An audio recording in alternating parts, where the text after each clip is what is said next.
la dernière de cette année académique-ci, mais pas la dernière du cycle Regarder, voir, entrevoir, puisqu'on continuera la même thématique l'année prochaine, peut-être d'ailleurs entre l'année suivante, on verra. Je vous en parlerai un tout petit peu de l'année prochaine en fin de séance. Mais donc, on est ici pour cette belle dernière séance sur une conférence plutôt de type philo-social, philo-politique, avec Cécile Lavergne. Je remercie beaucoup d'avoir accepté cette invitation.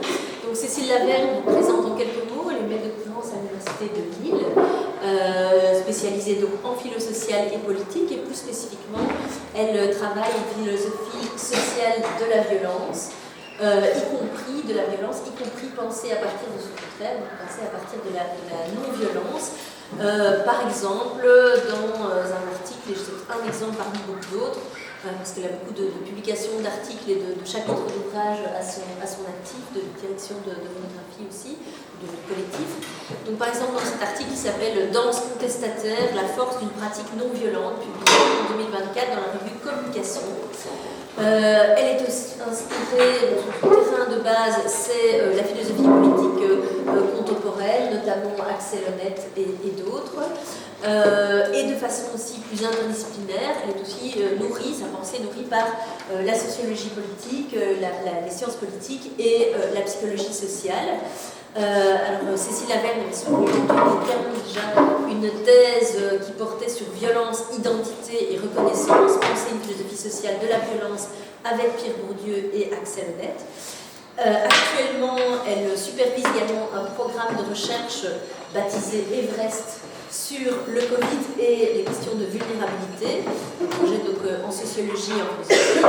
Et je note aussi que parmi beaucoup d'autres réalisations et d'autres choses à son actif, que Cécile Lavergne est aussi en collaboration étroite avec ATD Carmonde pour travailler sur des questions de la grande pauvreté, notamment des questions de rapport entre violence et grande pauvreté. Et par exemple, je note sa contribution récente à cet ouvrage, et je peux me permettre de le montrer, qui s'appelle « Pour une nouvelle philosophie sociale », avec comme sous-titre « Transformer la société à partir des plus pauvres ». C'est paru aux éditions Le Bordelot en 2023. Donc voilà, Cécile a contribué à cet ouvrage. Et j'en profite d'ailleurs pour rappeler, tant qu'on est sur cette thématique de la grande pauvreté et de philosophie pensée en collaboration avec ATD Carmonde, je rappelle que la semaine prochaine aura lieu, donc le jeudi le 22 mai, une journée d'études consacrée à ces questions-là, organisée en collaboration avec ATD Carmonde et l'École des sciences philosophiques et religieuses. C'est pas le Prospero, mais peu importe. C'est l'École des sciences philosophiques et religieuses. Je regarde Quentin, qui est un peu la cheville ouvrière de cette journée, avec le reste de l'équipe de l'École des sciences philosophiques et religieuses, mais aussi Cécile participe aussi. Donc voilà, c'est aussi en même temps une publicité pour participer à ces journées du 22 mai, donc la semaine prochaine. Alors je ne parle pas plus longuement des nombreuses publications de Cécile Lavergne, je préfère lui céder la parole pour une conférence qu'elle a choisi d'intituler l'épistémologie de la résistance de José Medina, l'opacité comme oppression épistémique face aux imaginations résistantes. Voilà, je vous cède la parole, en te remerciant encore pour ta présence ici. Merci beaucoup Isabelle et merci beaucoup au Centre Prospero, à Quentin pour cette invitation et à vous toutes et tous présents pour me permettre de présenter cette communication sur l'opacité en philosophie sociale et politique et vraiment, je le précise, un peu exploratoire. C'est la première fois que je teste un peu les hypothèses que je vais vous présenter. C'est un corpus que j'explore depuis quelques années mais que je n'ai jamais abordé avec certains volets spécifiques. Donc je suis très heureuse de pouvoir partager quelques idées avec vous aujourd'hui. Alors j'ai choisi, comme vous allez le voir, en fait, j'ai indiqué dans mon titre une communication sur la philosophie de José Medina, mais je vais, comme l'indique mon exemplaire, solliciter d'autres références et José Medina pourra venir un petit peu en point d'ordre de ma réflexion dans ma dernière partie. Et pour ouvrir mon propos et commencer à évoquer l'opacité comme une forme d'oppression politique et sociale, épistémique, je citerai les paroles de la poétesse africaine-américaine Audre Lorde, Et c'est le premier extrait de l'exemple ici.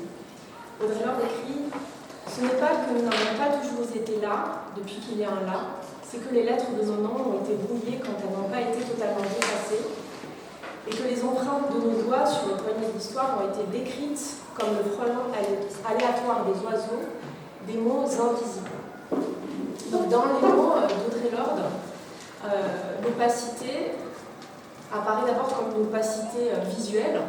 Les lettres de nos noms ont été brouillées, nous dit-elle. Elle fait signe, cette opacité, vers ce qui précède l'oubli, l'effacement des noms de ces femmes de l'histoire collective. Mais il semble aussi que l'opacité soit peut-être aussi auditive, à travers cette formule de l'ordre, les frôlements de nos doigts sur les poignées d'histoire, comme le frôlement aléatoire des oiseaux, qui évoque un bruissement sonore lointain. Et donc ici, cette image, ce trope de l'opacité côtoie de près à la fois l'effacement de ces autrices africaines-américaines, celui de la silenciation et surtout celui de l'invisibilité. Et si les notions d'invisibilité et de silenciation rencontrent un succès sans précédent en philosophie sociale et politique, en épistémologie sociale aujourd'hui, la notion d'opacité, elle se fait beaucoup plus discrète et elle ne doit pas se confondre avec ces concepts connexes, même s'il existe des points d'intersection nombreux et évidents. En effet, la réduction au silence ou l'invisibilité ne laisse plus rien entrevoir de ce qui peut s'exprimer, se deviner, alors que l'opacité, ce qui me semble intéressant dans ce concept, c'est qu'elle laisse filtrer, elle laisse percevoir, entrevoir ce qu'elle met à distance, ce qu'elle occulte. Et elle est donc, en fait, comme vous l'avez bien signalé dans votre argumentaire du séminaire, un trope qui signale une forme de liminalité, à partir de laquelle il me semble que c'est intéressant de penser, depuis la philosophie sociale et politique, des figures à la fois d'oppression, mais aussi de retournement et de résistance.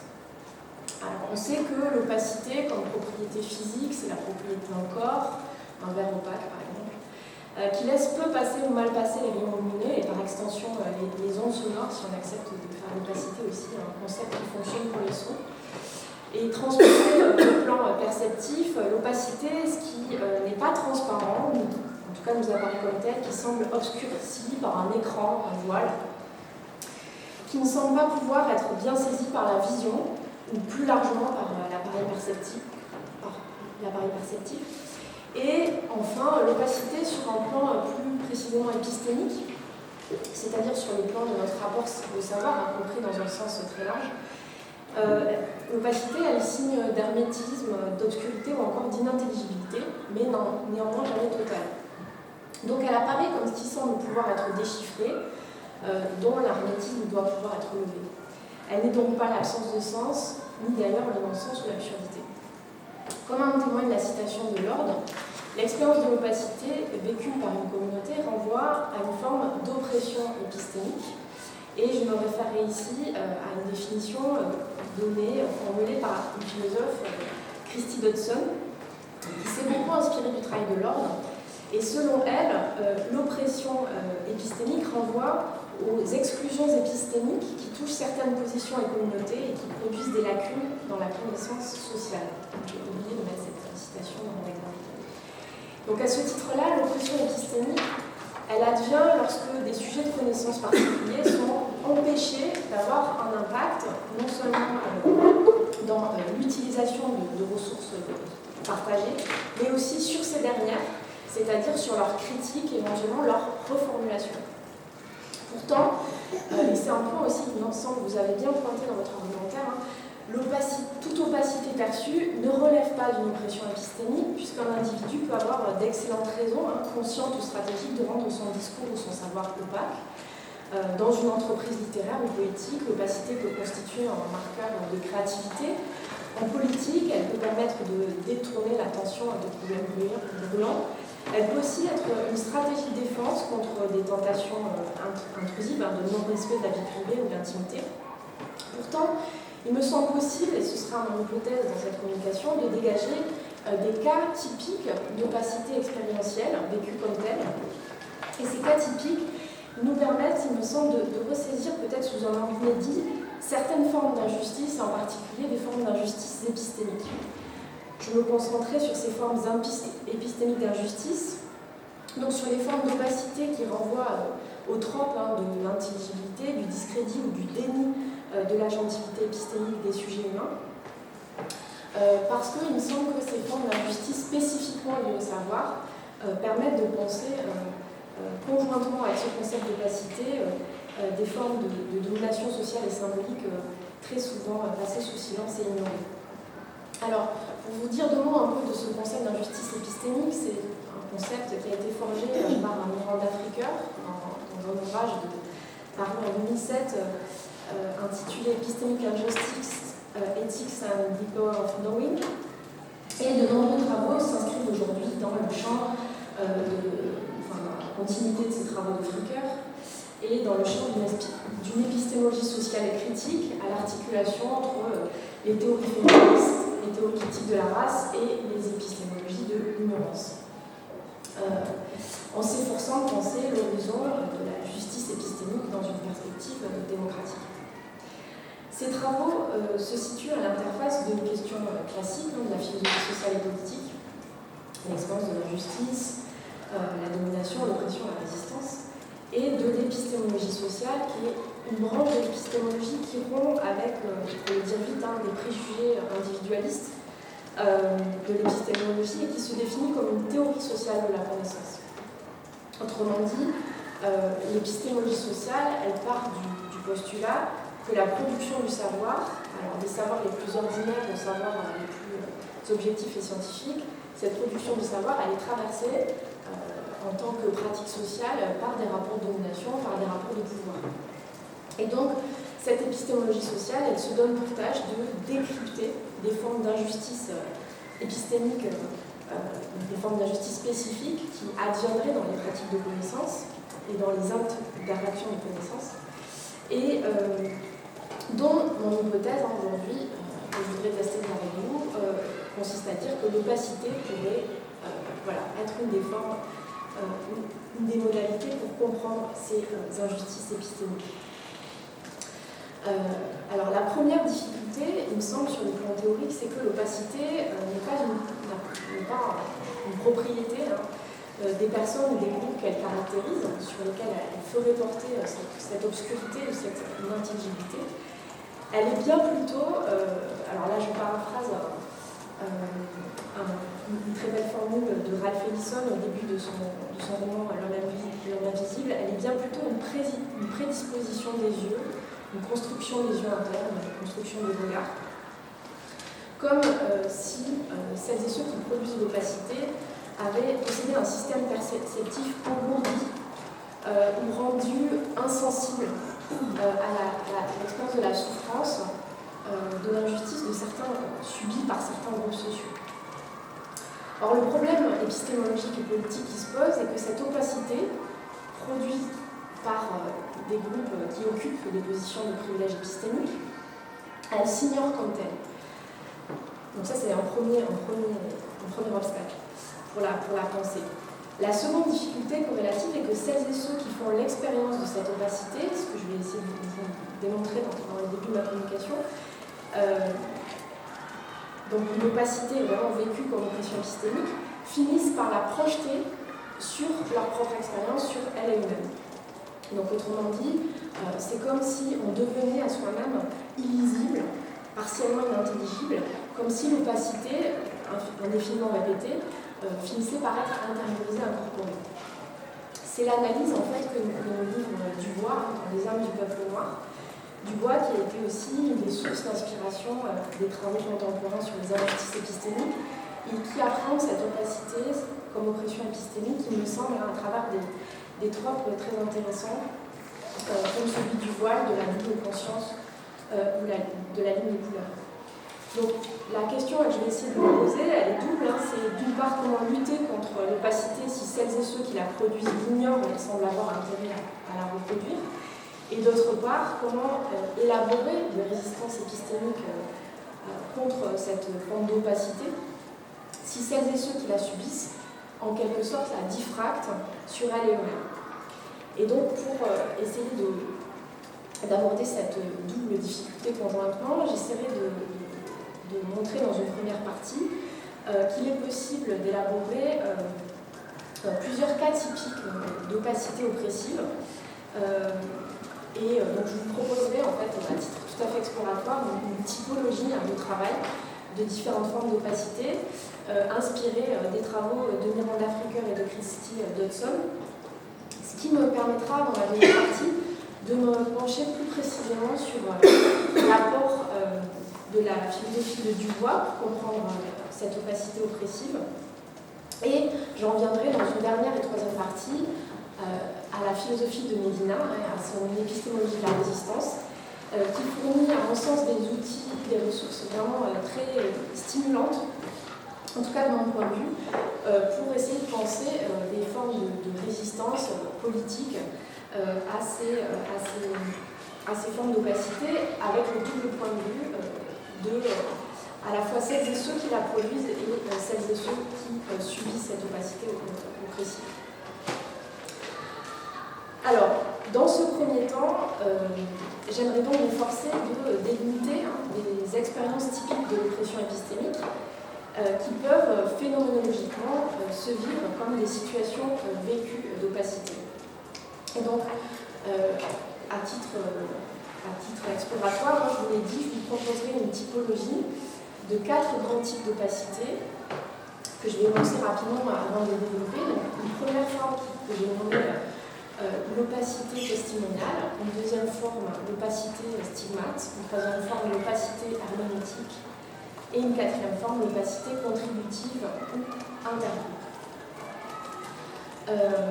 Ces 4 formes typiques ont vocation à élucider différentes dimensions de l'opacité oppressive, des expériences où ce qui est atteint en fait, c'est l'agentivité épistémique des individus qui en sont la cible. Alors, lorsque dans une interaction sociale, les énoncés et les témoignages d'une personne subissent des déficits de crédibilité qui sont remis en doute, par exemple, lorsqu'une victime de viol va porter plainte au commissariat de police et qu'elle n'est pas crue ou que son discours est décrédibilisé, lorsqu'une personne en situation de pauvreté essaie d'expliquer à une assistante sociale qu'elle n'est pas maltraitante mais que faute de moyens, elle n'a pas pu nourrir ses enfants et qu'elle n'est pas crue, qu'elle est décrédibilisée, eh bien, ce qui se produit, c'est que la personne va se percevoir en fait, ses énoncés, son témoignage comme opaque. Elle peut avoir en effet le sentiment d'être placée derrière un écran qui va médiatiser ses interactions avec autrui, ses interactions communicationnelles, et qui la rend en fait ponctuellement illisible, ou en tout cas, si c'est répété, ça peut devenir systématique. Donc, autrement dit, ces capacités à transmettre du savoir sont discréditées, sont niées dans les interactions communicationnelles. Et cette expérience constitue, pour la philosophe Miranda Fricker, un tort spécifique. Alors même si Fricker, je le précise, n'utilise pas le concept directement d'opacité, mais c'est moi qui essaie de relire sa première catégorie à l'aide de ce concept. Donc pour Fricker, ce type en fait, de discrédit constitue un tort spécifique, un tort qu'elle nomme un tort épistémique, et qu'elle va appeler dans son ouvrage Epistemic Injustice, une injustice testimoniale. Cette première forme pour Fricker d'injustice, elle est liée à des stéréotypes négatifs qui fonctionnent comme des biais cognitifs chez celles et ceux qui produisent ces injustices. Le stéréotype de la femme qui veut instrumentaliser le viol pour porter préjudice à un ancien amant, par exemple, pour le cas cité précédemment, le stéréotype négatif de celui de la mère pauvre maltraitante pour renvoyer au second cas que j'ai mentionné. Donc ces stéréotypes, il me semble, fonctionnent comme des écrans opaques au cœur de certaines interactions communicationnelles. Et j'ai noté en fait dans les mots-clés la définition à la fois que Fricker donne de l'injustice testimoniale et sa définition du stéréotype. Vous pouvez les lire rapidement si vous le souhaitez. C'est au début de la première partie. que j'ai intitulé Phénoménologie de l'expérience vécue de l'opacité comme impression épistémique, Fricker nous dit l'injustice testimoniale se produit lorsque des préjugés amènent un auditeur à accorder un niveau de crédibilité insuffisant à la parole d'un locuteur. Et le stéréotype négatif préjudiciable, donc ce fameux stéréotype qui joue comme un écran d'opacité, il renvoie à une association dépréciative largement répandue entre un groupe social et un ou plusieurs attributs. Cette association comporte une généralisation qui résiste aux preuves contraires, d'une manière généralement fautive d'un point de vue épistémique, et cette résistance s'explique par un investissement affectif éthiquement condamnable. Alors, je vais essayer d'expliquer ces définitions dans ce qui va suivre. Et en particulier, alors je suis obligée d'aller un peu vite sur la théorie de Fricker, mais on pourra y revenir si vous le souhaitez dans la discussion. Ce qui est intéressant chez Fricker, c'est qu'elle va s'efforcer de penser le pouvoir spécifique qui opère à travers ces stéréotypes pour produire cette écran d'opacité sur le témoignage de certains individus. Et elle élabore donc au début de son ouvrage une théorie du pouvoir social inspirée en partie de Michel Foucault, dont l'une de ses sous-catégories est nommée l'identity power, donc le pouvoir fondé sur l'identité, qui opère justement à travers ces stéréotypes, et plus particulièrement qui va opérer à travers les stéréotypes négatifs. Ce pouvoir, il repose sur l'imagination et les significations partagées, et plus précisément sur les conceptions imaginaires de l'identité sociale. Et donc, il est nécessairement en jeu dans nos interactions communicationnelles quotidiennes. Nous utilisons, pour Fricker, constamment des stéréotypes dans nos interactions communicationnelles, mais le plus souvent, ces stéréotypes ne sont pas préjudiciables. Ils sont préjudiciables justement quand ils produisent des torts éthiques et qu'ils véhiculent, en fait, contribuent à produire ces injustices épistémiques. Alors, pour vous donner un nouvel exemple que Fricker analyse en détail dans son ouvrage, je vous citerai un passage où elle commente en fait le film Le talentueux Mr. Ripley, dans sa version américaine d'Anthony Minghella. Il y a différentes versions, notamment une série qui est sortie il n'y a pas longtemps qui reprend en fait la même histoire. Et voilà ce que nous dit Fricker. Elle nous dit Herbert Greenleaf utilise une technique de dénigrement familière pour faire taire Marge Cherwood, la jeune femme qui, sans la sinistre disparition de son fils Dickie, aurait bientôt dû devenir sa belle-fille. Marge, donc là c'est une parole de Greenleaf, Marge, il y a l'intuition féminine et puis il y a le fait. Alors pour vous rappeler, pour resituer un peu ce qui se passe dans ce film, qui au départ était un roman, Marge, qui soupçonne Tom Ripley, donc le fameux talentueux monsieur Ripley, d'avoir assassiné son fiancé Dickie, et qui essaie de convaincre de ses doutes et de le père de Dickie lui-même, voit son discours discrédité en raison justement d'un stéréotype de genre persistant qui opère dans le discours de Greenleaf, le stéréotype selon lequel les femmes s'en remettent aux émotions alors qu'il faut se fier aux faits, et donc qu'elles sont d'une certaine façon irrationnelles. Et donc là, on voit bien que l'écran du stéréotype pose sur le discours de Marge, sans que Greenleaf d'ailleurs en ait une claire conscience, une chape d'inintelligibilité. Les soupçons de la jeune femme ne peuvent pas être réellement fondés, puisque opère ce stéréotype opacifiant. Alors Fricker montre que lorsque ces injustices épistémiques sont répétées, deviennent systématiques, et donc rentrent dans l'ordinaire des vies de certaines catégories de personnes, elles peuvent porter atteinte très profondément à l'assise de l'identité et même fonctionner comme des prophéties réalisatrices. Donc la femme violée peut finir par douter de la réalité de son viol, la mère maltraitante de sa capacité à être une bonne mère pour ses enfants. Et donc là, pour moi, ça renvoie à le deuxième cas typique, l'opacité stigmate, puisque dans ce cas, l'opacité testimoniale, elle va d'une certaine façon être intériorisée par la personne qui l'a subie. L'écran du stéréotype opacifiant va imprégner en fait les interactions communicationnelles et finit par réduire à votre chagrin l'agentivité épistémique du sujet qu'il a subi quotidiennement. Alors pour vous donner un exemple que je reprends à Fricker, Fricker commente longuement pour comprendre en fait, le fonctionnement de ces injustices épistémiques le roman le roman d'Harper Lee, Ne tirez pas sur leurs hommes au cœur.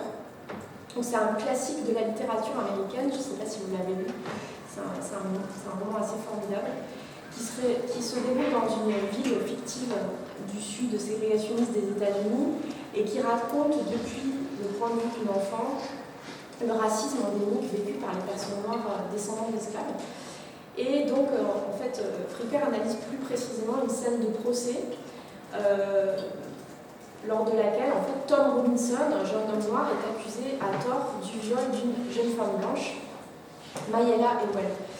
Et lors de ce procès, malgré la démonstration factuelle par son avocat de son innocence, donc il y a vraiment toute une scène où on ne peut pas ne pas être convaincu de l'innocence de Tom Robinson, il est victime d'injustices testimoniales répétées de la part du procureur. Et Fricker, l'analyse très fine de Fricker nous montre comment on peut voir à l'œuvre dans cette description une sorte d'opacité stigmate qui se met en place. Alors par exemple, lorsque Tom Robinson explique qu'il est allé aider la jeune femme, Mayela, parce qu'elle semblait en fait en difficulté, avoir besoin d'aide, son discours n'est pas cru par le procureur parce que, nous dit Fricker, dans l'imaginaire raciste de l'époque, un homme noir ne veut pas ressentir de la compassion pour une femme blanche. Ses intentions ne peuvent être que de la prédation sexuelle. Et donc, l'entretien entre le procureur et l'accusé se poursuit à la question de savoir pourquoi il a pris ses jambes à son cou. Et donc nous, en tant que lecteurs et lectrices, on sait que c'est parce qu'il a repoussé les avances de la jeune femme. Tom Robinson ne répond rien, il est mutique, parce que d'une certaine façon, il a intériorisé cette opacité stigmate. Il sait que dans le sud ségrégationniste, il est impensable d'énoncer qu'une jeune femme blanche a pu vouloir séduire un homme noir. Donc là, en fait, ici, on voit que l'opacité stigmate, elle conduit en fait à une forme de silenciation et donc l'empêchement de sa capacité à se défendre et à essayer de faire la preuve de son innocence. On retrouve en fait ces formes d'opacité stigmate à l'œuvre dans l'expérience des personnes en situation de grande pauvreté. C'est un point qu'on a beaucoup mis en lumière dans notre ouvrage pour une philosophie sociale une nouvelle philosophie sociale, transformer la société à partir des plus pauvres, mais je reviendrai sur ce point dans la suite de mon exposé. Alors l'opacité stigmate, elle peut conduire à une intériorisation de l'opacité. C'est ce que j'ai essayé de vous montrer avec ce deuxième cas typique. Et on retrouve en fait, donc là ce qui est empêché, c'est la capacité à produire une interprétation de sa propre expérience qui soit adéquate. Et on retrouve une conséquence plutôt similaire à l'œuvre dans le troisième cas typique d'opacité, que j'ai nommé l'opacité herméneutique, et qui en fait renvoie à une catégorie de Fricker qui s'appelle justement l'injustice herméneutique. Alors, je vais vous reporter à la définition que j'ai mentionnée sur l'exemplier. L'injustice herméneutique, Fricker, c'est l'injustice de voir un domaine significatif de l'expérience sociale d'une personne obscurci de la compréhension collective en raison d'une marginalisation herméneutique. Alors, par marginalisation herméneutique, on entend une participation inégale et contrainte aux pratiques collectives d'interprétation du monde social. Fricker donne un exemple particulièrement éclairant, je trouve. Elle prend l'exemple de l'absence de la catégorie de harcèlement sexuel dans les années 70 aux États-Unis, qui constitue en fait une lacune herméneutique, en particulier évidemment pour les victimes de cette forme particulière de violence qui a lieu le plus souvent dans la sphère du travail.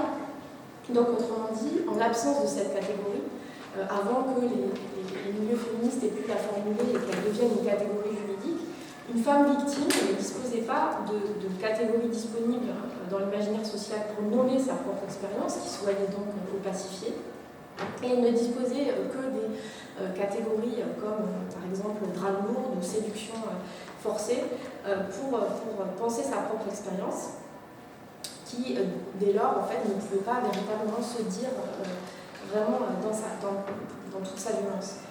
Et donc Fricker, elle propose des analyses similaires à propos du viol conjugal, de la dépression postpartum, qui sont aussi des acquis de la tradition féministe qui ont permis de lever ces formes d'injustice herméneutique.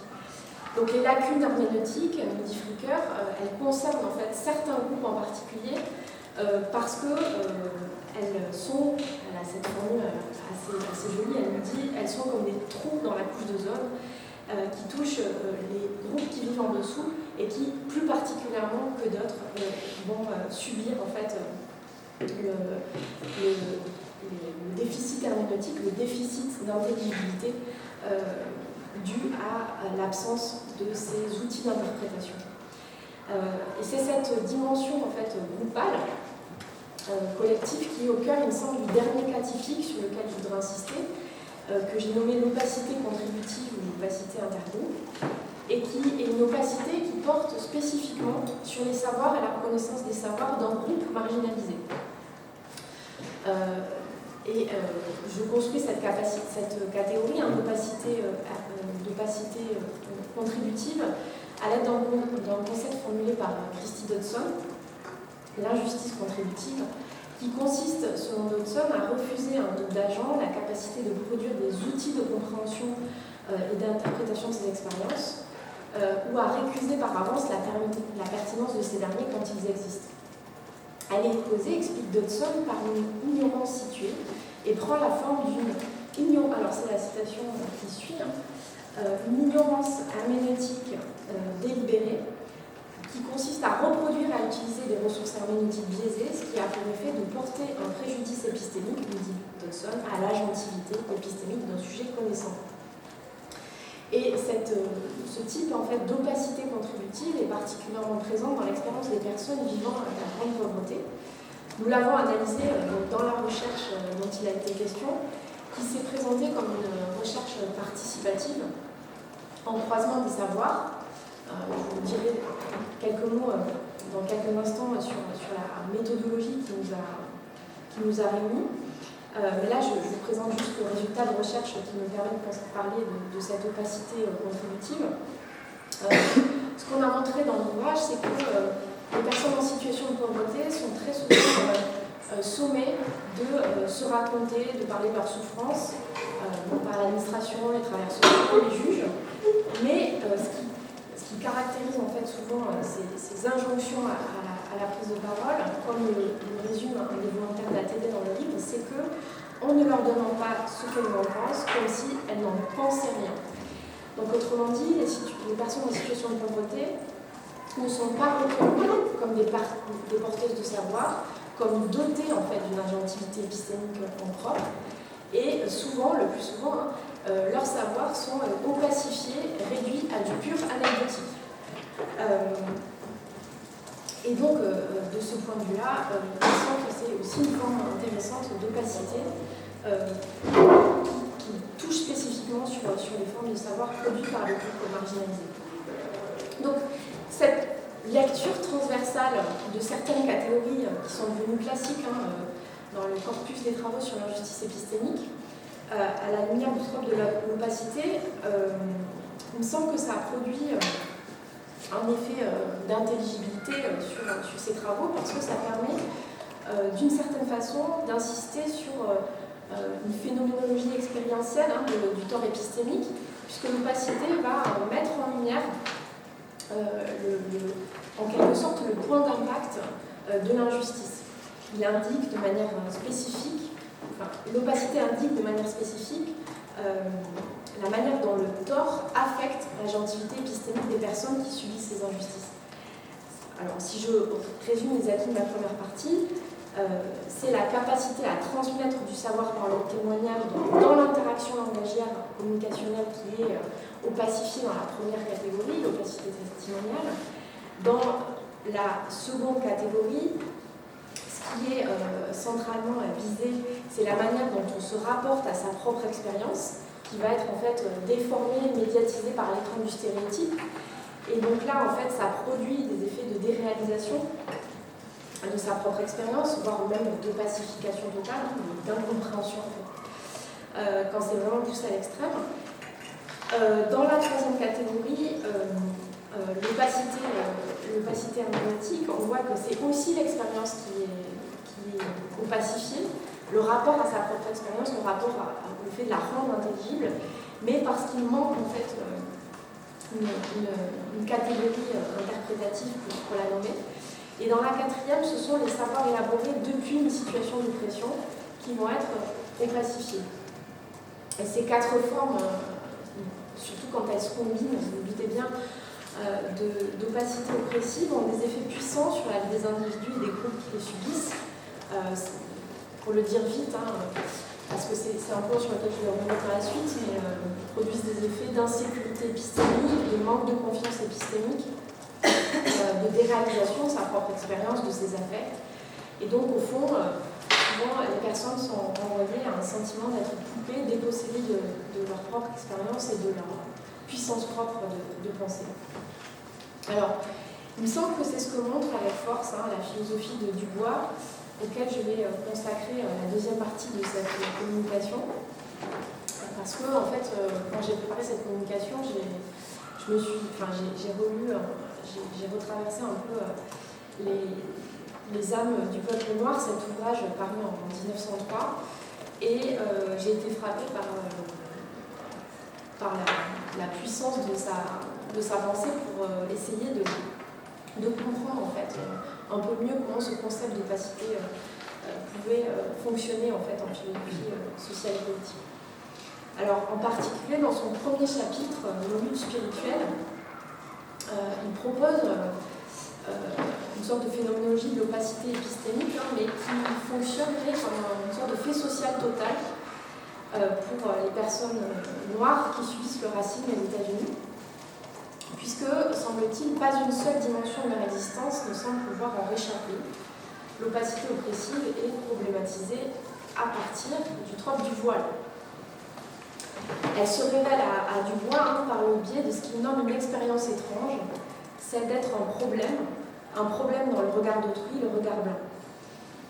Et là, je voudrais vous lire un passage assez long de Dubois, mais qui me semble vraiment puissant en fait, pour comprendre cette expérience de l'opacité oppressive, un petit peu comme fait social total pour les Noirs américains au début du XXe siècle. Donc Dubois écrit dans son premier chapitre, à la vraie question quel effet ça fait d'être un problème, il est rare que je réponde un seul mot. Et pourtant, être un problème est une expérience étrange. Bizarre même pour quelqu'un qui n'a jamais été rien d'autre, sauf peut-être quand il était en bas âge, quand il se trouvait en Europe. C'est très tôt, dans les premiers jours d'une enfance à la gaieté exubérante, que j'ai eu la révélation fulgurante, pour ainsi dire d'un seul coup. Je me rappelle très bien quand l'ombre m'a balayée.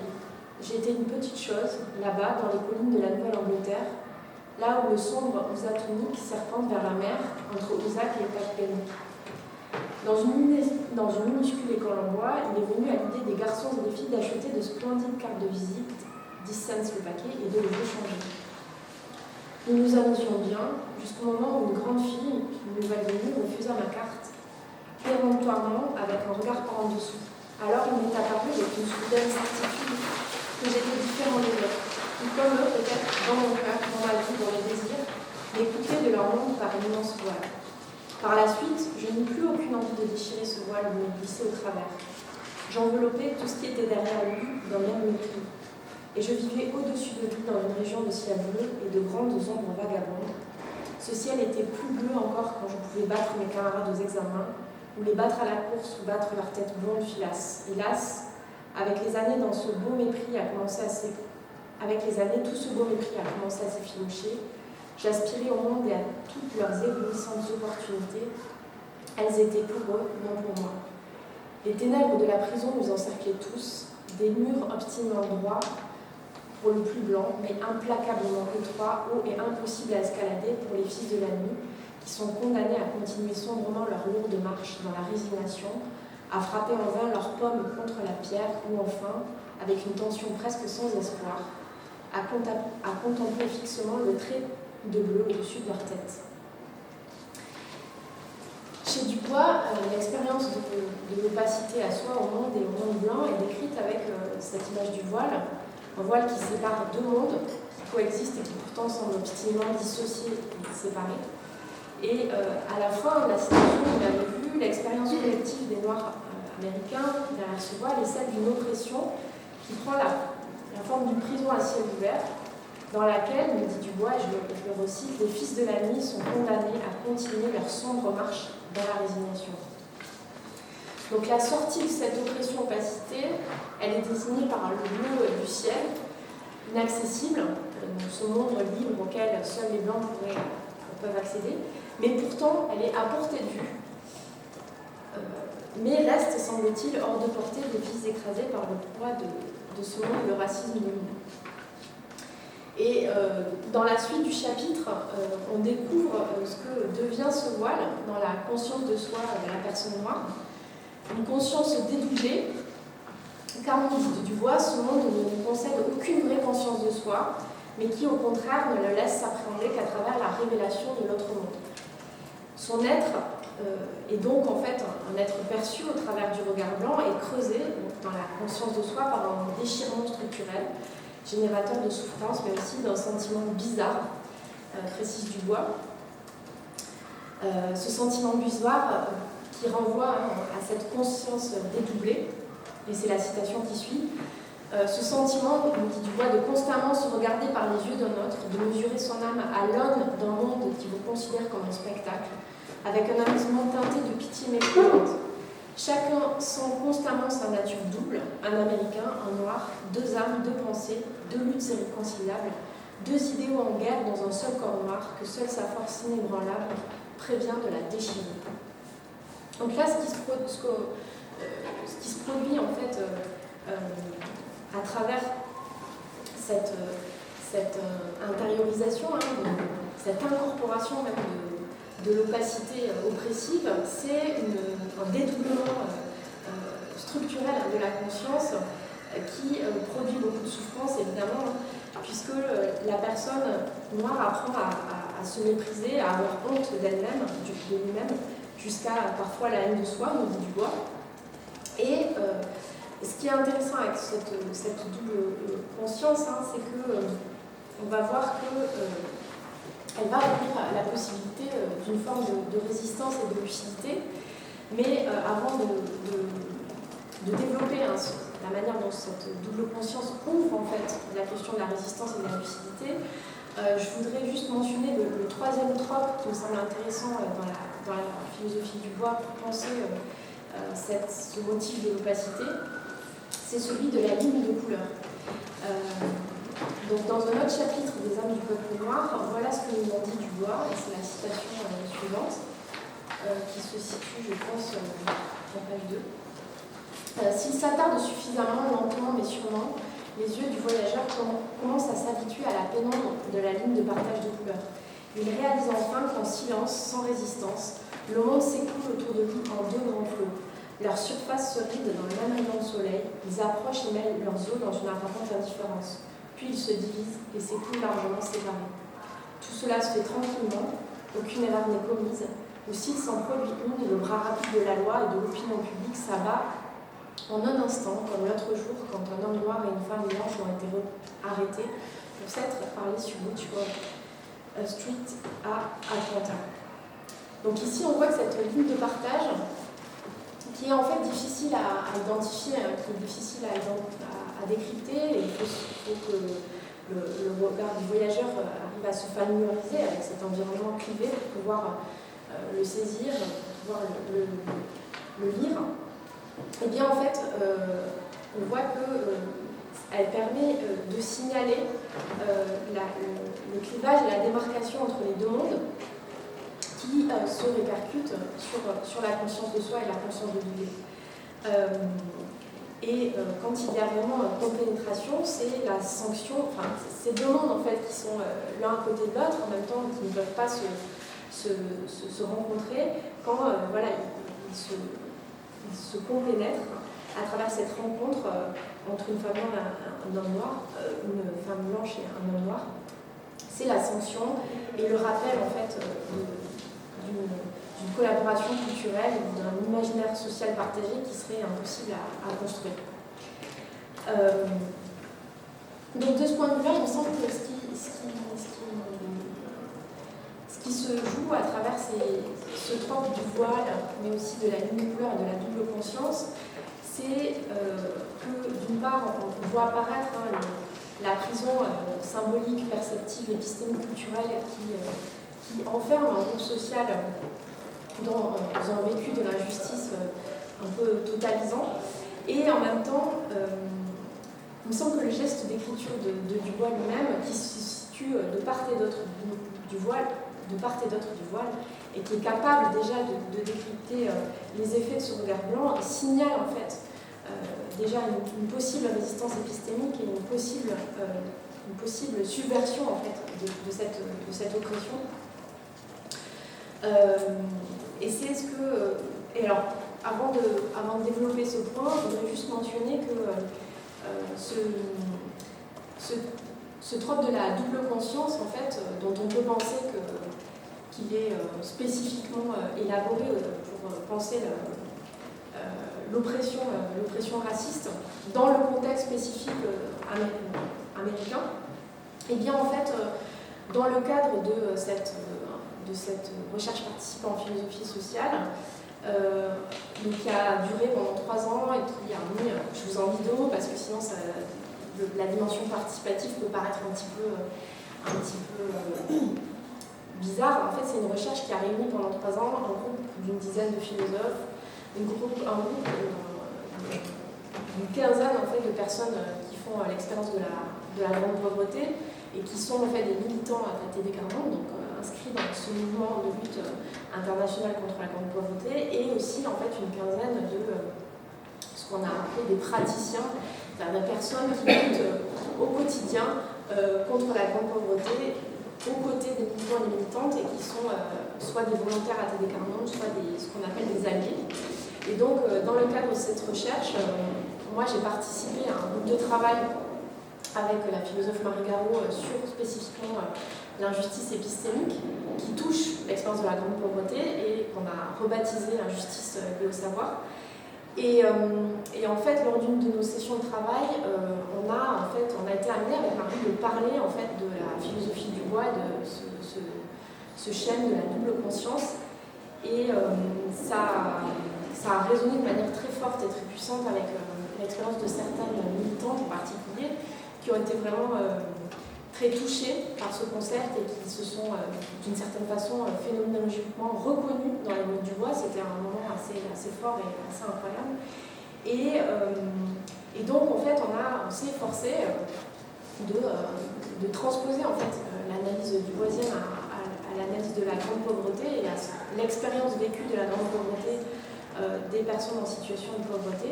Et c'est ce qui a donné lieu à une réflexion et une analyse d'Aurélie de Boubers qui figure dans le livre et qui est la citation suivante. C'est une militante belge qui n'était pas directement dans les co-chercheuses et les co-chercheurs, mais qui a participé à un séminaire de recherche autour de nos résultats d'enquête et qui a contribué d'une certaine façon à transposer le concept de Dubois à notre analyse.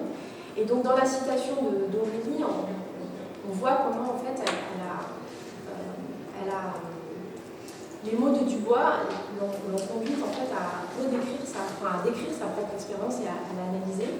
Je vous lis peut-être pas la citation en entier parce que le temps tourne, mais le début au moins. Aurélie donc, de Boubers écrit malgré ma réussite scolaire, on me répétait que je ne valais rien. J'ai fini par enfermer la petite partie de moi qui voulait apprendre et valoir quelque chose dans une petite boîte. Puis cette petite boîte a fini fermée à clé. À force de rechute, quand je pensais m'en sortir, ce passé me poursuit quand je décide de passer outre. Ensuite, cette boîte s'est faite recouvrir par plusieurs couches. Une couche de pensées négatives qui me disent que je ne vaux rien, une couche qui me le répète puisque les professeurs ne disent rien et ne contredisent pas la pensée que je ne vaux rien. Alors on finit par abandonner. Et à la fin de la citation, on va écrire « Un jour, j'espère pouvoir réussir à briser les chaînes qui l'entourent et ouvrir la boîte pour la libérer, cette petite lueur d'espoir. » Donc dans l'analyse de cette militante, l'opacité épistémique produite alors ici spécifiquement par des injustices vécues à travers l'institution scolaire, elle prend l'image de la boîte qui enserre et enferme son agentivité épistémique comme une présence symbolique, mais on voit aussi comment la métaphore du voile a été transposée en fait, à travers ces différentes couches qui jouent comme autant de couches d'opacité qui la séparent d'elle-même. Et en même temps, l'écriture de ce texte, je pense, a été un moment assez puissant pour elle de pouvoir vraiment nommer cette expérience de pacification et d'une certaine façon y résister. Et de même que donc le geste critique d'Aurélie contient, il me semble, l'espoir de pouvoir un jour fracturer cette boîte opaque, de même l'écriture de Dubois témoigne d'un franchissement possible du voile, puisque, je vous l'ai dit, son écriture montre en pratique une lucidité critique sur les moyens pour la communauté noire de lutter contre ces forces d'obscurité. Alors Dubois il développe notamment l'idée de double vue, qui n'est pas sans charge théologique. Donc je ne rentrerai pas dans le commentaire des détails de cette double vue, parce que ça va me détourner de ma dernière partie et de la philosophie de Médina, mais pour vous en donner juste un aperçu, je lirai un dernier extrait de Dubois que je trouve particulièrement fort, et qui est extrait d'un autre texte de Dubois qui s'appelle Les âmes du peuple blanc, et qui a été récemment traduit en français dans la revue Actes de la recherche en sciences sociales. Dubois écrit: à l'égard des âmes du peuple blanc, je suis singulièrement clairvoyant, je vois en elles et à travers elles, je les vois depuis un étonnant point de vue privilégié. Je ne viens pas comme étranger, car je suis ici, pas d'ailleurs, os de leur pensée et chair de leur langage. Mon savoir n'est pas celui du voyageur ou du composé colonial des tendres souvenirs, des mondes et des merveilles. Mon savoir n'est pas non plus celui que les serviteurs ont de leur maître, les masses des classes ou le capitaliste de l'artisan. Je vois plutôt ces âmes nues, de devant comme de derrière. Je vois le travail de leurs entrailles, je connais leurs pensées, et elles savent que je sais. Alors bon, là on a vraiment affaire à une double vue qui perce jusqu'à la matière osseuse et corporelle de l'oppression blanche. Dont on voit la puissance de dévoilement de la domination du regard blanc. Et alors, ce qui m'intéresse en fait ici, c'est le lien qu'on peut faire avec un concept central de la philosophie de José Medina, donc qui s'est beaucoup inspiré de Dubois, c'est pour ça que je le mentionne. Le concept de métalucidité des opprimés. La métalucidité, c'est une forme de lucidité qui est au carré en quelque sorte, parce que c'est, il dit Medina, pour les personnes en situation d'oppression épistémique, ou en situation d'oppression, leur capacité à voir les limites des manières de voir le dominant. Donc c'est pas seulement en fait la capacité de comprendre les logiques de saisir en fait les injustices qu'ils subissent, mais c'est aussi une capacité à comprendre en fait les zones d'ignorance qui sont en fait au cœur de celles et ceux qui occupent au fond des positions de privilège épistémique. Et donc Medina développe une analyse assez fouillée de cette métalucidité en montrant que elle est. Alors ce qui est intéressant chez Medina, c'est que pour lui en fait c'est pas un privilège absolu des positions d'oppression, mais elles sont tendanciellement plus développées quand on vit une situation d'oppression. Ce qui ne veut pas dire qu'on ne peut pas la développer quand on est dans une position de privilège épistémique, mais en tout cas, selon lui, ce qui produit cette métalucidité, ce qu'il appelle les vertus épistémiques, qui sont par exemple l'unité épistémique, la curiosité intellectuelle, l'ouverture d'esprit, ce sont des vertus qui sont développées tendanciellement plus facilement en situation d'oppression parce que ce sont des vertus qui servent en fait aux dominés à survivre et à survivre et à exister dans ces conditions particulièrement difficiles. Et c'est ce qui semble particulièrement intéressant concernant le trope de l'opacité, c'est sa liminalité, comme je le disais en introduction, qui engage et qui appelle une réflexion sur les formes de résistance à l'oppression. Et donc dans la dernière partie de ma communication, je voudrais essayer de formuler quelques pistes de résistance épistémique à ces formes d'oppression comme opacité que j'ai essayé d'analyser à la fois avec Fricker, Dodson et ensuite avec Dubois. Et comme je vais vous le montrer, alors le temps passe, mais je vais quand même prendre un peu de temps pour vous parler de Dubois. Dubois développe plusieurs pistes. Ce qui me semble particulièrement intéressant, c'est alors je développerai son concept de conscience kaléidoscopique et j'en viendrai en fait à l'idée qui était au cœur de mon titre et que je développe en toute fin d'exposé, qui est l'idée d'imagination résistante. Donc ce qui est intéressant chez Medina, c'est qu'il va essayer de politiser d'une certaine façon les ressources qui sont dans l'imagination sociale pour en faire un levier politique de résistance épistémique.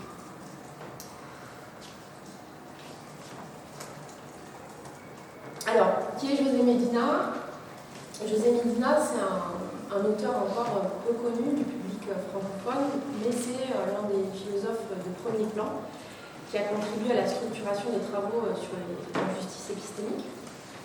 Il est spécialiste de philosophie sociale et politique, en particulier des théories critiques de la race, des théories féministes, mais aussi il a beaucoup travaillé en philosophie du langage sur son premier ouvrage, que je vais évoquer ensuite. Dans son premier ouvrage, il discute beaucoup des travaux de Wittgenstein, d'Austin notamment. Et donc il a la croisée en fait de plusieurs champs, mais fondamentalement, lui, il se situe dans une perspective d'épistémologie sociale critique. Et de plus en plus, il développe un propos qui relève de la philosophie sociale et politique. Et comme il le confie dans un entretien que vous pouvez découvrir d'ailleurs dans la revue de Nanterre, Terrain Théorie, et qui a fait un très bon numéro sur l'invisibilité sociale, et donc il y a un entretien avec Medina, il définit en fait son geste philosophique comme une approche politique de la communication, dont il situe les racines. C'est intéressant aussi sur le plan biographique. Dans une jeunesse vécue sous la dictature franquiste, donc Medina, il enseigne aux États-Unis aujourd'hui, mais il est d'origine espagnole. Et donc, il explique qu'il a été marqué par les mécanismes puissants de silenciation et d'ignorance collective. Et donc, dans ses travaux, je vous le disais, il s'inspire beaucoup, il est toujours assez Wittgensteinien, mais il s'inspire aussi beaucoup de la philosophie du pragmatisme de John Dewey, beaucoup de la philosophie de Marian Agrician aussi, et donc de toute la tradition de la théorie critique de la race, et aussi Bourdieu. Il y a une constellation comme ça d'auteurs qui fait discuter, qui est vraiment intéressante. Et donc là, je vais vous présenter des thèses qu'il développe dans son ouvrage de 2012, Epistemology of Resistance, où il théorise vraiment centralement la notion de méta-ignorance, et il propose en fait des pistes de résistance épistémique à cette méta-ignorance. Alors, pour Medina, un des obstacles principaux que rencontrent les démocraties dans la lutte contre les injustices sociales et épistémiques, c'est justement la méta-ignorance. Qu'est-ce que c'est que la méta-ignorance? C'est une forme d'ignorance qui s'ignore comme ignorance. Donc une forme d'ignorance, encore une fois, au carré. Donc, là, je pense que vous avez saisi que la méta-ignorance va répondre en fait, à la méta-lucidité. Elle est développée, cette méta-ignorance, principalement, pas uniquement, mais principalement, tendanciellement, par les personnes dépositaires de privilèges épistémiques. Elle se caractérise par une insensibilité aux autres, mais aussi à sa propre positionnalité. Et donc, c'est une insensibilité qui s'ignore comme telle. Il écrit cette formule que je trouve particulièrement éclairante, que j'ai lue dans l'exemplier. Le principal problème avec l'insensibilité n'est pas de ne pas voir certaines choses, mais de ne pas voir que vous ne les voyez pas. Et donc il développe initialement ce concept à l'occasion d'une épistémologie critique du racisme et de la colorblindness aux États-Unis. La colorblindness qui est cette idéologie puissante qui conduit à Medina un aveuglement à la race et qui renforce au lieu de les déjouer et de neutraliser les discriminations racistes. Alors évidemment, la méta-ignorance, elle ne concerne pas seulement les questions de race, mais aussi de genre, de culture, de pauvreté. Mais là, je vais revenir spécifiquement sur cette question du racisme, puisque c'est vraiment le point d'entrée de Medina dans cette thématisation de la méta-ignorance. Alors, juste pour vous en dire deux mots, Medina, en fait, il repart de certains énoncés qui véhiculeraient cette colorblindness pour montrer comment, en fait, ils produisent des formes d'aveuglement carré, des aveuglements qui s'ignorent comme aveuglement. Donc ça, c'est intéressant aussi, parce que ça revient à ce que je vous disais dans mon introduction. Donc l'opacité, pour celles et ceux qui seraient censés la produire, c'est une opacité qui s'ignore comme opacité.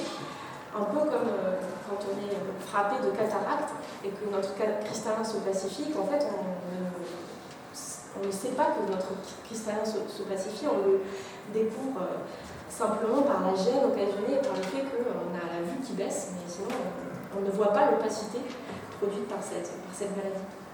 Bon, Medina essaie d'analyser cette méta-ignorance qui est une forme particulière d'opacité qui s'ignore comme opacité.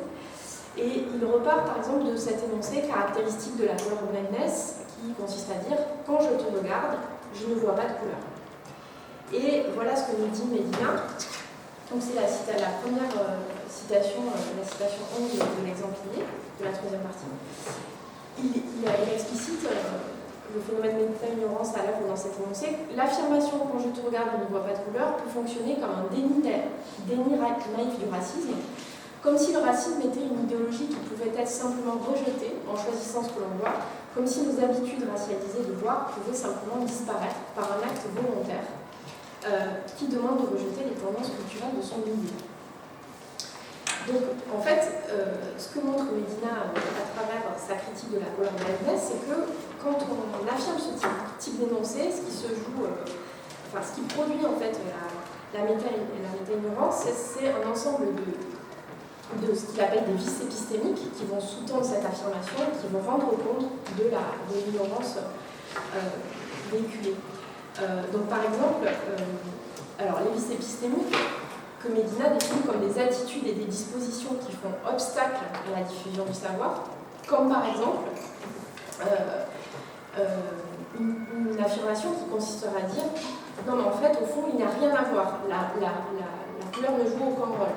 Et en disant ça, pour Medina, on se situe dans une position d'arrogance épistémique, c'est-à-dire qu'en fait, on va considérer que notre savoir, qui nie en fait le fait que la race soit un problème, se pose en position de surplomb et ne va absolument pas accueillir en fait des formes de contre-preuve, de contradiction. Un deuxième vice qui est intéressant aussi, c'est la paresse épistémique qui consiste quant à elle à mettre à distance, un peu par souci du moindre effort, toute critique qui consisterait à objecter, mais si, regarde, il y a bien quelque chose à voir. Donc là, ce serait par une sorte de paresse en fait, à vouloir comprendre et savoir, qu'on ignorerait en fait ce qu'il faut voir et on échouerait à surmonter le phénomène d'opacité. Enfin, le dernier vice sur lequel insiste Medina, c'est la fermeture d'esprit. Et c'est un vice en fait qui correspond à un besoin de ne pas savoir. Là, qui renvoie à quelque chose à l'idée que ce serait plus confortable de s'efforcer de ne pas voir un phénomène qui pourrait nous conduire à nous sentir responsables de certaines formes d'injustice. Et donc ces trois vices pour Medina, qui sont en fait intériorisés par la socialisation longue, et qui conduisent à des manières de catégoriser et de voir le monde social, produiraient en fait cette expérience de l'opacification, puisque en fait ils conduisent dans son analyse à comprendre la méta-ignorance comme ignorance blanche. Donc je vous donne deux exemples. Donc par exemple, qui se manifeste à travers, je vous donne un exemple, parce que l'analyse de Medina elle est très longue et je ne pourrais pas la développer en son entier, mais il reprend ce fonctionnement de l'ignorance blanche à travers ce que Elisabeth Spellman appelle la perception boomerang, qui est particulièrement parlante. Elle consiste à faire d'autrui un sujet de son propre imaginaire sans jamais pouvoir renverser la perspective. Donc, comme le dit Spellman, je n'ai pas mis cette citation dans le papier, elle écrit aux États-Unis, les enfants blancs comme moi ont été formés très tôt à la perception perception boomerang lorsque des adultes blancs bien intentionnés nous ont dit que les Noirs étaient comme nous, mais jamais que nous étions comme les Noirs. Donc autrement dit, en fait, cette perception boomerang, c'est une des formes que peut prendre la méta-ignorance véhiculée par la colorblindness, et le fait en fait de ne jamais arriver à prendre la perspective du noir, mais considérer en fait le regard blanc comme le point en fait, le point à partir duquel se définit une forme de norme de l'universalité. Et donc, comme il le montre dans son analyse, ce qui est intéressant, c'est que ce méta... alors, c'est vrai que le trope de l'opacité, il nous encourage à réfléchir à des formes qui passent en fait spécifiquement par la vue, par ce que Médina appelle le méta-raisonnement, donc une forme de méta-ignorance qui passe spécifiquement par la vue et plus largement en fait les capacités cognitives et épistémiques, mais en réalité, pour Médina, on peut élargir l'analyse à tout l'appareil perceptif et à une insensibilité qui s'ignore comme telle et qui n'est pas réductible en fait uniquement au mécanisme de la vue et de la connaissance. Et pour Médina, le problème c'est que et ça renvoie aussi à un point que je soulignais en introduction, le problème c'est que cette méta-ignorance, comme insensibilité, elle produit, alors sur le plan vraiment politique, ce qui est la raison pour laquelle il la critique, alors évidemment elle reproduit les stéréotypes, etc., mais aussi elle produit une forme d'engourdissement de notre responsabilité. C'est-à-dire qu'en fait, elle nous empêche véritablement de nous sentir responsables, de prendre véritablement les responsabilités face à certaines injustices sur lesquelles nous devrions agir et contre lesquelles nous devrions mettre en œuvre des formes de résistance épistémique. Alors, pour reprendre une des interrogations qui était centrale dans votre argumentaire, on peut se demander si la solution à cet engourdissement de la responsabilité, à cette opacité, c'est la recherche de la transparence. Et justement, Médina, c'est un philosophe qui se méfie beaucoup de la transparence et qui montre au contraire qu'elle est plutôt du côté d'une connaissance toxique qui ne résout pas du tout les choses. Parce que, au fond, la transparence pour Médina et l'opacité vont fonctionner de pair. Alors, je vous explique pourquoi. Parce que, alors ça c'est un constat qu'il fait à partir des théories critiques de la race, mais aussi à partir des épistémologies du genre. Et il montre à partir de ses travaux que si pour les personnes blanches, hétérosexuelles, qui occupent des positions de domination dans l'espace social, les expériences des autres groupes leur sont totalement opaques, ce n'est pas parce qu'ils ont un rapport de totale transparence à leur propre expérience. Enfin, ils ont l'impression que leur propre expérience leur est vraiment transparente, mais en fait, cette transparence pour Médina est aussi un signe d'ignorance parce que c'est aussi une certaine forme d'aveuglement à leur propre positionnalité. Il va montrer que le fait qu'il y a en fait un appauvrissement herméneutique qui fonctionne de manière corrélative du côté de l'opacité et de la transparence.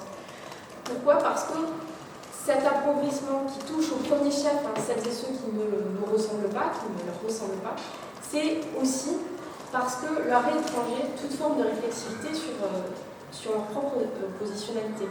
Donc les autrement dit, c'est parce que les significations de leur sexualité, de leur genre, de leur appartenance raciale ne sont jamais mises en question que en fait, au fond, l'opacité va être produite aussi sur autrui et sur d'autres groupes sociaux.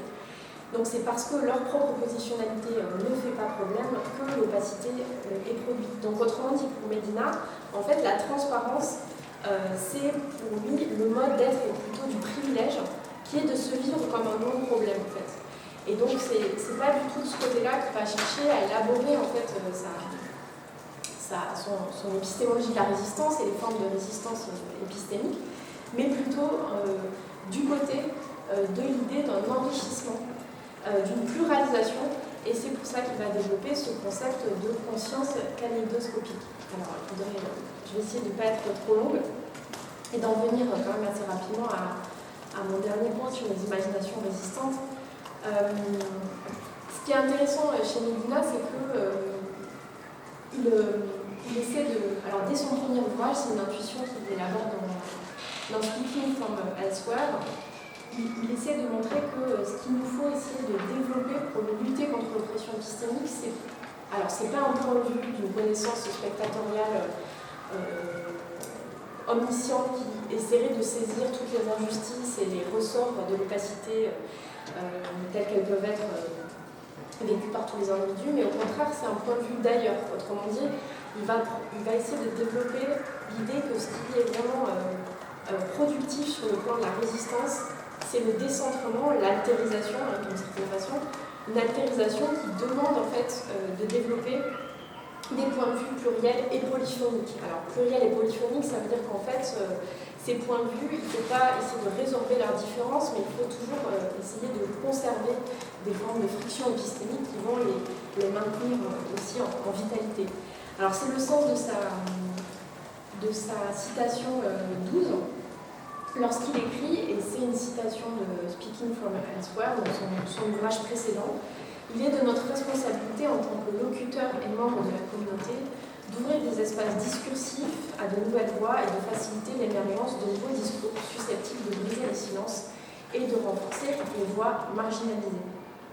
Alors comme en fait, là je vais parler un peu plus en première personne, comme en fait c'est un impératif que Medina adresse aussi en particulier aux universitaires qui occupent des positions de privilège épistémique, et que voilà, elle nous encourage à nous saisir de cette responsabilité qui serait peut-être un peu engourdie chez nous parfois face à certaines situations de pression. Je me suis demandé comment j'essayais de répondre à cet impératif d'altérisation, de décentrement et d'essayer de développer cette conscience kaléidoscopique. Et donc voilà, j'essaie par exemple, alors c'est pas évident, c'est difficile, mais d'ouvrir par exemple les enseignements de philosophie à des pensées non occidentales ou minorisées, alors comme celle des femmes philosophes en particulier, qui sont enseignées trop peu présentes dans nos programmes, et aussi faire entendre la voix de celles et ceux dont l'expérience est la plus souvent pacifiée, comme les personnes en situation de pauvreté. Et donc,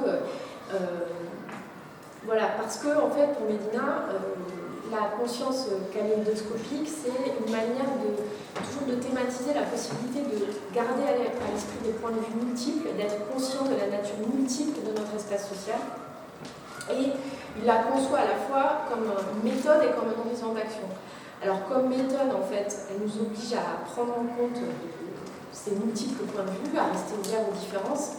Et en tant qu'horizon d'action, la conscience kaléidoscopique doit nous permettre de résister donc à l'ossification de nos catégorisations, donc à résister à ces stéréotypes qui créent en fait, comme je l'ai montré, ces écrans d'opacité et qui peuvent jouer en fait à la fois dans nos interactions langagières mais aussi à des niveaux plus structurels.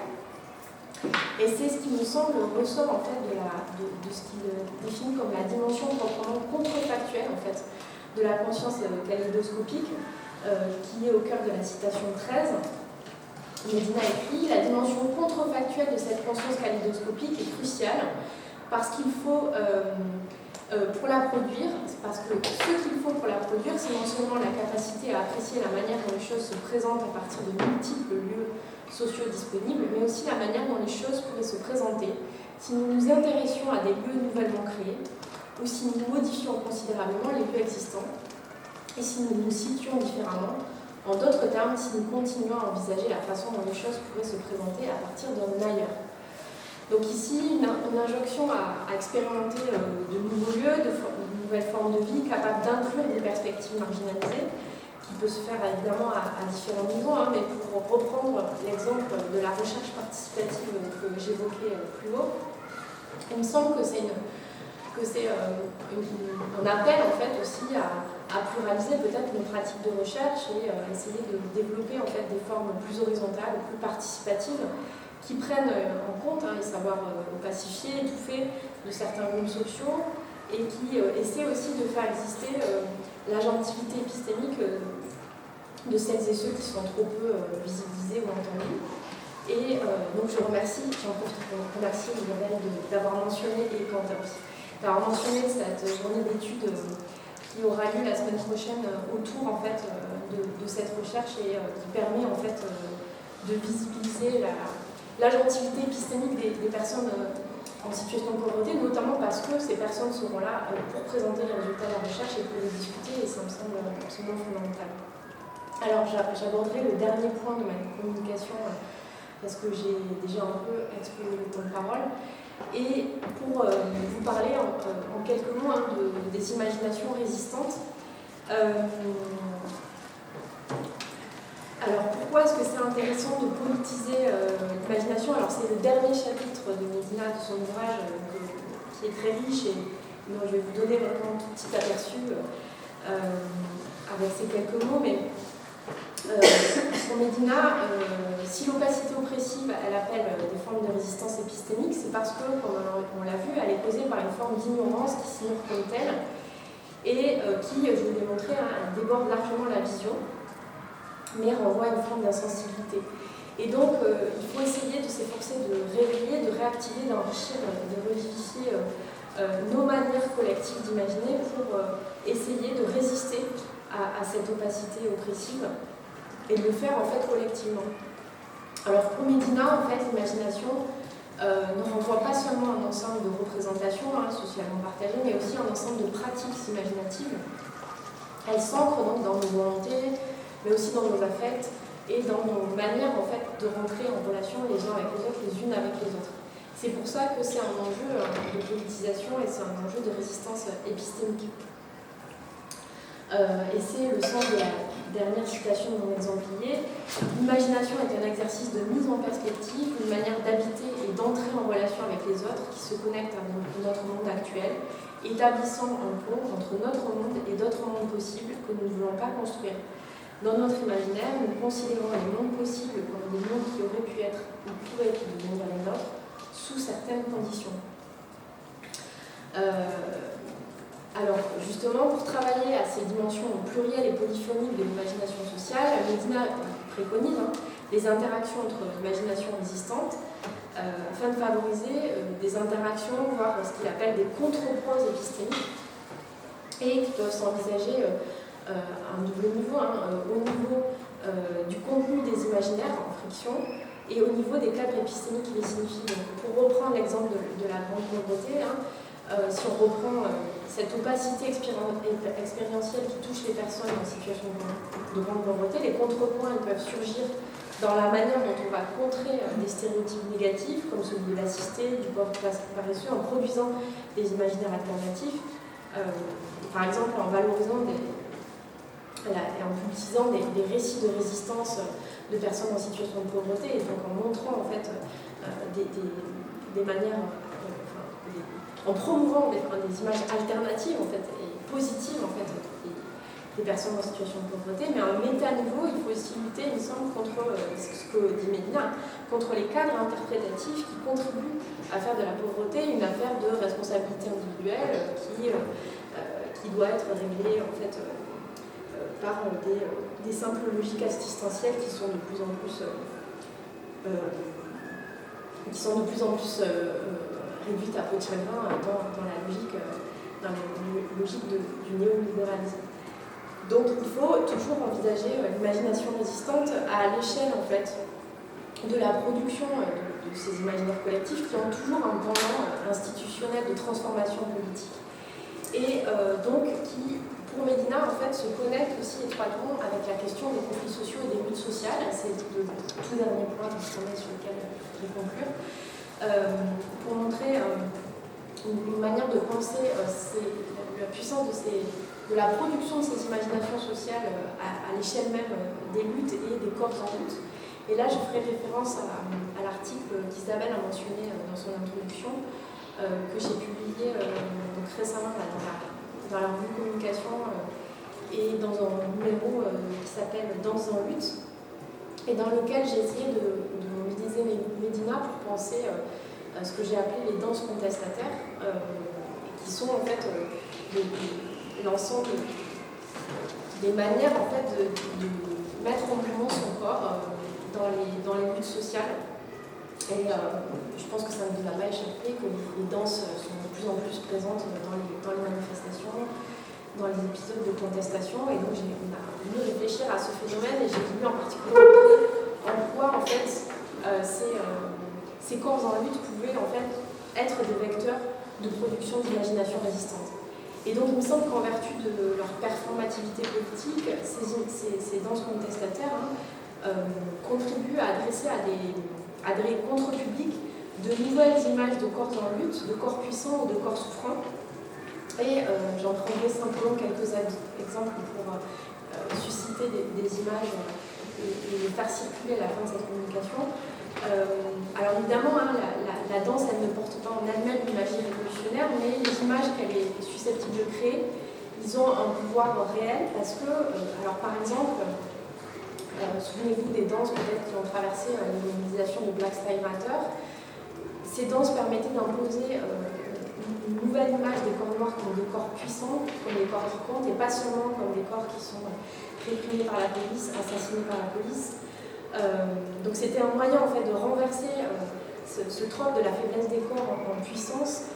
De même, en France, il y a eu plusieurs chorégraphies qui ont rythmé les dernières grandes mobilisations, les chorégraphies des Rosy, les chorégraphies aussi de la chorégraphe Gisèle Vienne dans le cadre des mobilisations féministes qui en fait mobilisaient les corps collectivement, parce que souvent c'était des chorégraphies, qui étaient des chorégraphies pas performées par des artistes, mais performées par les manifestantes, qui avaient vocation à montrer la puissance de réplique du corps des femmes grâce à l'affirmation de leur puissance propre et notamment à un réinvestissement dans tout un imaginaire de l'autodéfense. Et donc il me semble que ces danses en fait, contestataires contribuent à nourrir en fait, des imaginations résistantes et montrent comment en fait, la réflexion en fait, sur la lutte contre l'état-ignorance doit se situer à l'articulation de l'épistémologie sociale, mais aussi peut-être de l'épistémologie de la protestation, qui est le dernier, qui renvoie au dernier ouvrage de Medina, puisque Medina a développé après son épistémologie de la résistance une épistémologie de la protestation. Et je conclurai juste en quelques mots, vraiment très rapide, en vous disant que je reviendrai au souvenir de la citation d'Audre Lorde pour simplement dire qu'il me semble que l'opacité, elle n'est jamais vraiment une fatalité à laquelle il faudrait s'habituer, en tout cas si on accepte de la concevoir comme un schème qui nous permet de comprendre l'oppression épistémique, mais chercher à l'apprivoiser comme une source de connaissance sans vouloir la neutraliser arbitrairement par une bonne injonction à la transparence, c'est sans doute travailler à construire des ressources partagées. Et elles doivent nous offrir, il me semble, et là je reprendrai pour finir une citation de Medina, de nouveaux lieux d'appropriation imaginative dans le présent hétérogène qui à leur tour ouvrent de nouvelles voies de projection vers l'avenir. Et je vous remercie pour votre attention.